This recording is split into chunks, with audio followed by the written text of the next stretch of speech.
Hey man, you ain't gotta do it. I do, man. I do. That just fascinated you, didn't it? It is. There's a lot of words and stuff. So I want to introduce Brightchild to this situation. He's been doing this across the country. He wanted to make sure that we kind of made this guy hooping on the basketball court. He really thought he could hoop at the time, you know. But I didn't even realize he was an officer until after the game. We became like buddies and friends, and then he told me about this situation he wanted to do called Clippers and Cops and coming to the barbershop to bring the police and talk to the community and trying to heal. This is what this thing is all about. So without further ado, I would like to introduce Investigator Tyrone Dennis, Atlanta Police Department Criminal Intelligence Unit, Gangs and ATF. Oh, there's more. Gangs and ATF Safe Street Task Force. Make some noise for Ty Dennis, please.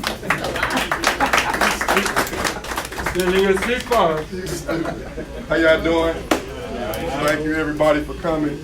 Like I said, I'm Ty Dennis. I came up with this concept about 1.5 years ago, and the concept was to basically come up with an idea to try to move past all the negatives. With everything with the kneel, don't kneel, officer involved shootings, it's always the negative. And whether you agree or disagree, we're trying to come up with a solution. And the whole solution is open dialogue. Basically trying to create empathy with something you may know nothing about. We're not here saying that the cops is right. We're not saying that the cops is wrong. We're not saying that the citizens are right. We're not saying that they're wrong. We're just trying to create where in each of these communities that we go to, far after we leave, people can still get together and have this open dialogue and talk about some of these touchy issues that we talk about anyway. In the barbershop, every time we're in the barbershop, what do we talk about? We usually talk about everything under the sun, but we're not talking about what's real and some of the things that are affecting us within our communities that we all live. Somebody always told me that it takes a village, and all of us are a part of the village. It's not the cops versus us or vice versa. We are all part of this. And I think by doing this, we can try to start somewhere in healing and trying to do something positive and just hearing somebody out on something that you may know nothing about. Just like some of you guys may know nothing like being a cop and so forth and so on. So what all we ask is that you respect the person's talking. Be mindful that we got kids, women in here, so keep the curse. Sometimes you might slip up the curse, but try to keep it to a minimum. And then just be open-minded. We're not saying this is the end all to it all. Just be open-minded to hear somebody that may not think like you or got a different view of you than what you have. And hopefully we can try to build from that. We usually go from 6 to about 8:30. We meant to have a box because a lot of people are not as vocal as others, and we want everybody to be heard and to make them feel comfortable. So if you do have a question and you don't feel like standing in front of somebody, say it to somebody next to you or somebody that can bring it to the forefront so we can try to address your questions. We don't want anybody to leave feeling like they wasn't heard or we didn't hear anything they had to say. So, is anybody that may feel like they're not vocal, you can DM me the question on Instagram and I'll bring it up. It'll make it easier. We don't have a box available ready. So if you want to follow me, it's REECSWINEY. That's Reece Sweeney on Instagram. Just DM me. I know you can work, but you be sending me stuff. I appreciate it. Just DM me a question and we'll bring it up. We're gonna go ahead and kick this thing off and start. We live on Facebook, right? See that gentleman right there? So he points the phone at you. That's what it's for.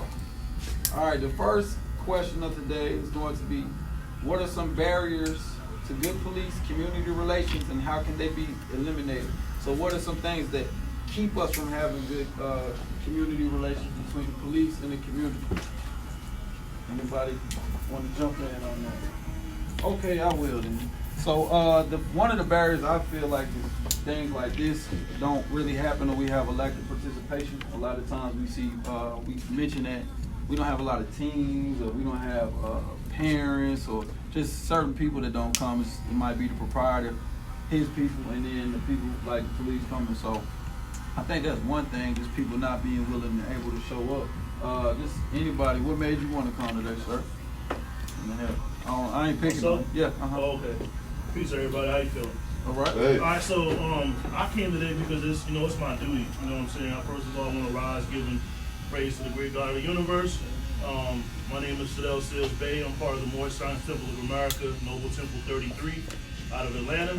And it's part of my duty to be a part of my community. It's my civic duty to, do my part to uplift all of humanity. And part of that is being, knowing your people, knowing your community. You know what I'm saying? I come here and I get my hair cut, and I try to have a relationship with each and every one of, that's in and around my environment. So just to camelback off your question, I'm here because I want to form a relationship with my community. That includes the police, who are in the neighborhoods to what, the slogan says, protect and serve.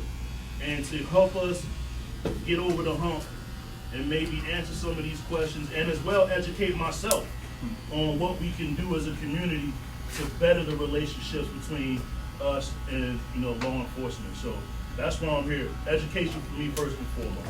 Yes, ma'am. My name's Olivia Smith. I happen to be an attorney. I was not coming to this event. I was coming to see my sister, coming my sister get her haircut. But I'm interested to know how many officers live in the communities that they work in, because I think that could possibly be a barrier.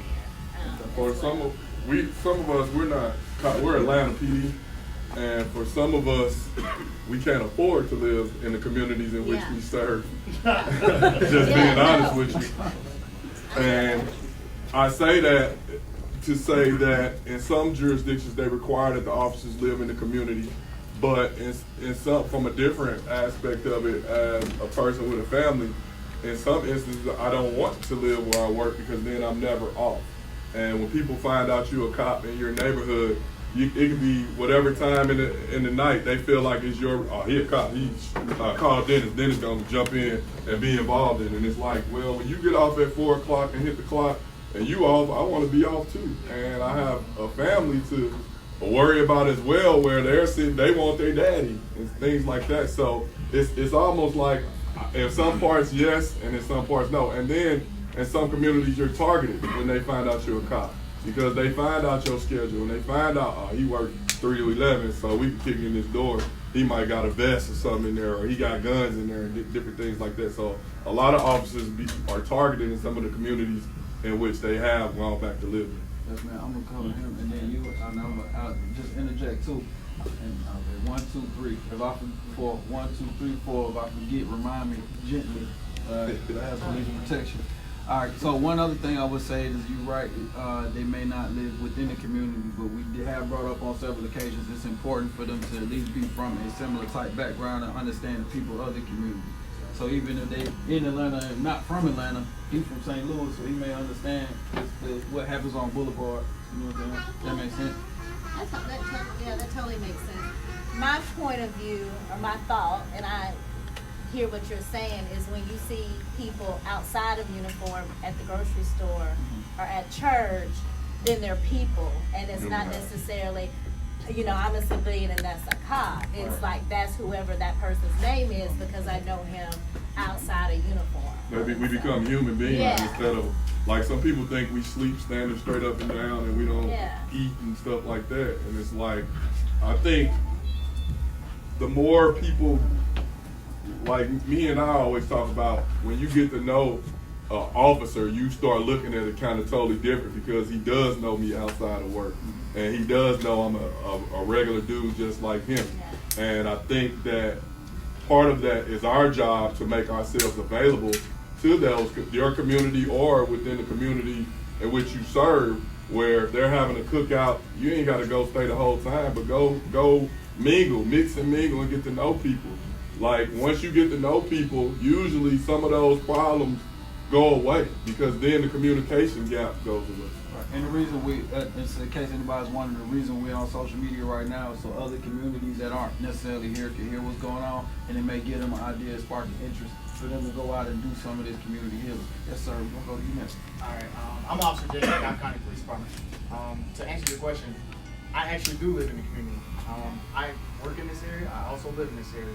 But to also piggyback off what Ty said, I've experienced some of those things. I have been targeted because they realize you're a police officer. So, and we can all attest to the fact that it's not a good feeling whether your car is broken into or your door is kicked in and your stuff is taken from your house.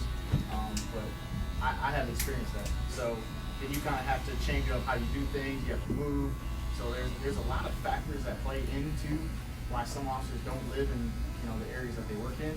But it's also, like I said, it's important to reach out to the community. They haven't just like a function, just stop by. So every time I'm out here working, I try to do the same thing. So, and actually, again, I'm working right now, so that can kind of show you, we do have some time where we can try to come out and hang out with the community and get some questions answered and just talk and make friends and meet people. Did you know this shop? This is just another. Did you know about this shop in particular? I didn't. I was actually saying that when I first came in. I didn't know anything about this. Oh, that's wonderful. Okay, that's what's up. Make sure y'all meet that man. All right. We'll come back to work. So we're talking about community barriers in the cops and how to break those barriers down. You would think. First of all, if you are an officer, you do want to move. I'm a realtor, so you There you go. live next door. Shoot your shot, baby.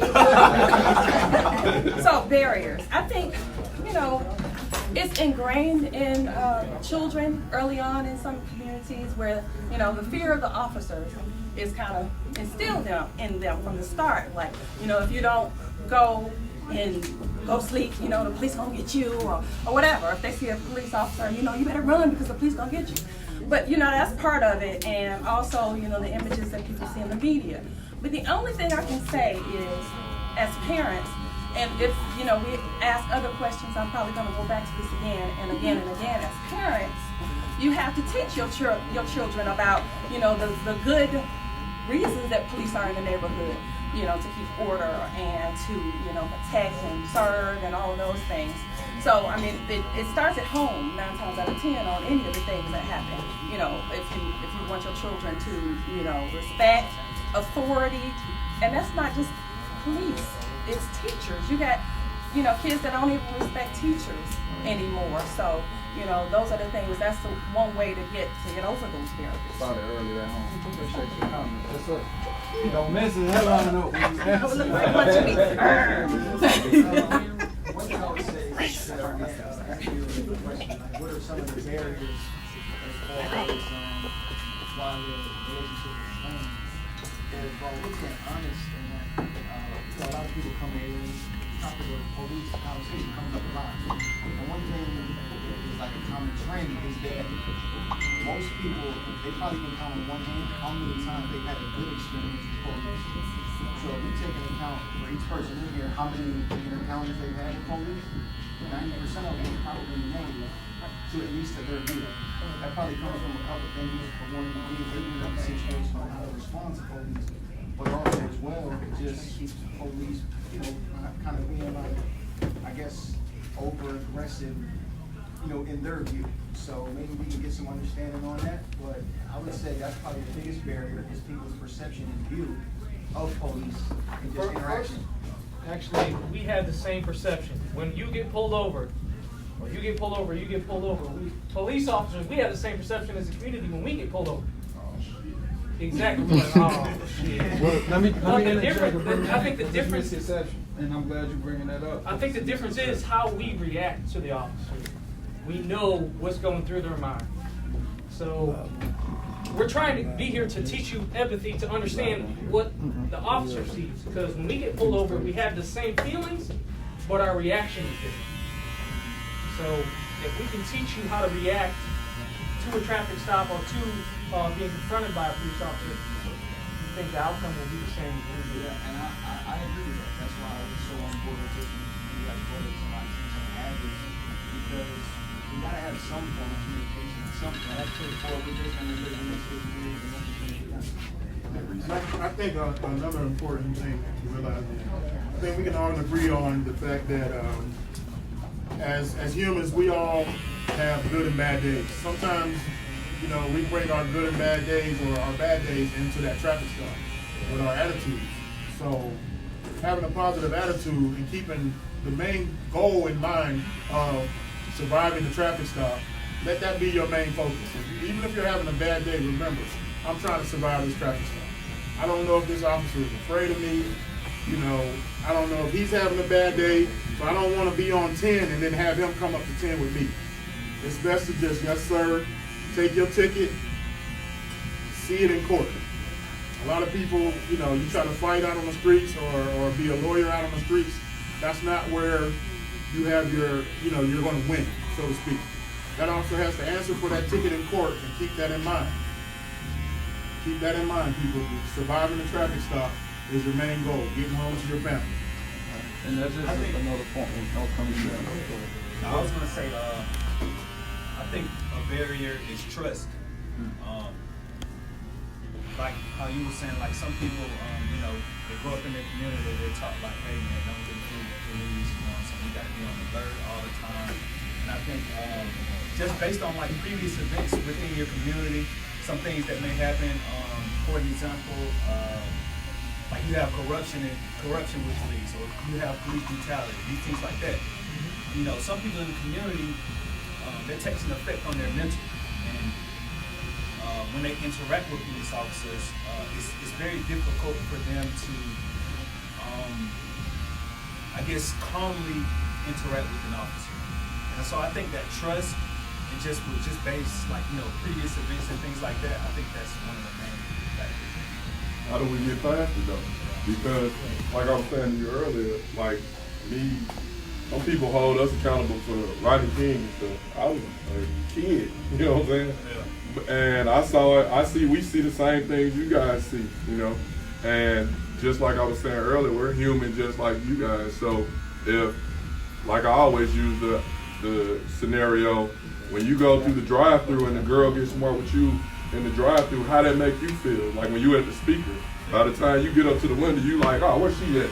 So as an officer, when somebody's getting smart with you, you might not even been on that. You know what I'm saying? I'm having a great day until, what you stop me for? You ain't got nothing better to do.